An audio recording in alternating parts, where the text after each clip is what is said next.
Gà ở nét tên tuần ấy mới chưa? Chứ đó. Chứ đó. Mà nó với gì họ? Gì thế đâu. Ôi. Tiền xài chơi nữa từ. Chết rồi bé sự gà. Rồi anh xài đó trong cây đó. Ra đi thắng tiền xài có xe. Đâu dùng theo này. Anh đi à? Anh làm nha. Cho xỉa đi à.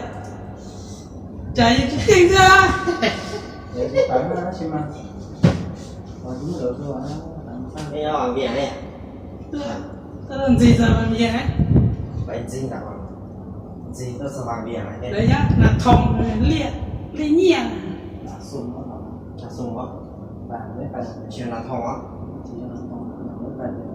Cuối giờ tôi chạy à? Nó buồn đó. Dạ. Dạ con mi à? Ok. Cho bé mù thằng gạo là thòng. Là sung. Là sung. Là sung. Là sung. Trầu á. Trầu. Nhưng mà nhìn thay của lông gạo dạng. Cái gì mà tuôn tí. Hôm nay thì ta có xem bên lần chuột này cũng đây này.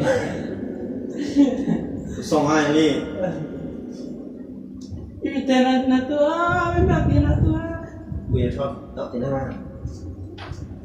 Ngoài Một cái bọn này chỉ có mấy nhẹ sao? Mình mua gần mình là vô cái lần này luôn rồi. Nhưng mà chúa nó to to vậy? Dạ. Sao vậy này? rồi mọi rất đỏ. Nhưng thả vẫn Này mày có cho nó ăn chơi chưa? Dạ cô có cho nó là con chim chay của cái luôn.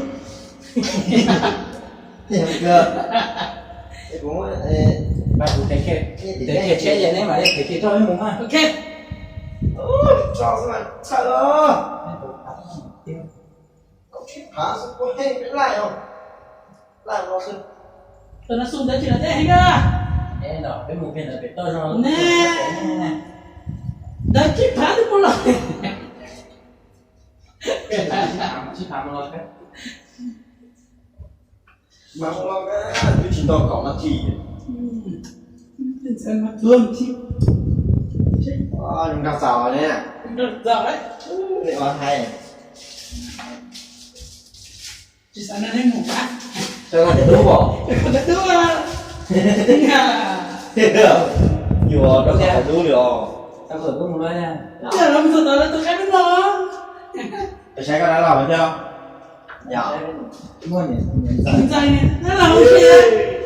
Đã làm một con sải mà người. Chúng con sẽ ngoài. Để giấy. Con sẽ xin sẻ. Đấy đánh ta rồi. Sống nó thật quá. Không có như nào. Tiểu lô. Thì là sai không? Ôi, dùng đâu thấy tiền. Tôi thấy tiền không là cái chú này. Bây giờ trái này xong này. Cao vậy? Chỉ mua các nhẫn này thì biết làm tao giống. Dạ. Yeah. Và con nghe con thấy con muốn liền con Muốn chồng chia lối. Giống liền là Chia lối. Chia lối này con. Chia lối. chế đấy. Chia lối. Chế không chị? Chia. Chia lối. Nó là chia lối này. Nó có bao là nghĩ nào? Không được, nó không được đâu. Nhớ là chúng ta là nhẹ sự Cái áo xám muốn chơi. Cha. Trái chưa? Chúng ta tắm luôn nè. Trái chị. Nhờ thằng Tư đã tương lai thì chỉ trai. Học linh đi. Giờ Cho nên tại đây cơ. Bạn lên đây à. Tới ra. tao thấy em một chứ rồi. Em chơi đúng rồi rồi. Tại đây nó thế. Tao thấy em một chứ rồi. Đúng rồi rồi. Tao Chứ thì chỉ tao thì em chứ. rồi tao này là ủa chỉ tao ra ok. Dạ kệ. Yên. Chị à. Cứ cho này. Không nhau đây nè. Cô cho nó bảo đấy. Con à. Nó con là lô bùi mì. Nó không đâu nào. Kìa. Ôi thả cho không hỏi thằng mua chuyện. Có không? Chị nào cũng thấy cho. Chị nào nhìn trêu cũng thấy bỏ.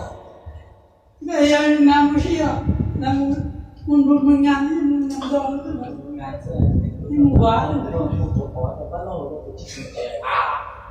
bao nhiêu cái sản chế qua hai mùa nó có nhỉ thằng hai một trăm có thêm một triệu có à nào con chơi miền chơi lại chỗ có cái nhà nhà của tôi nó cả tu nọ chưa tu nọ Sao nó hay rồi? có cái nào 就是别的不报案， chỉ bao giờ 昨天 搞这做一个戳掉那国办那机报，你国那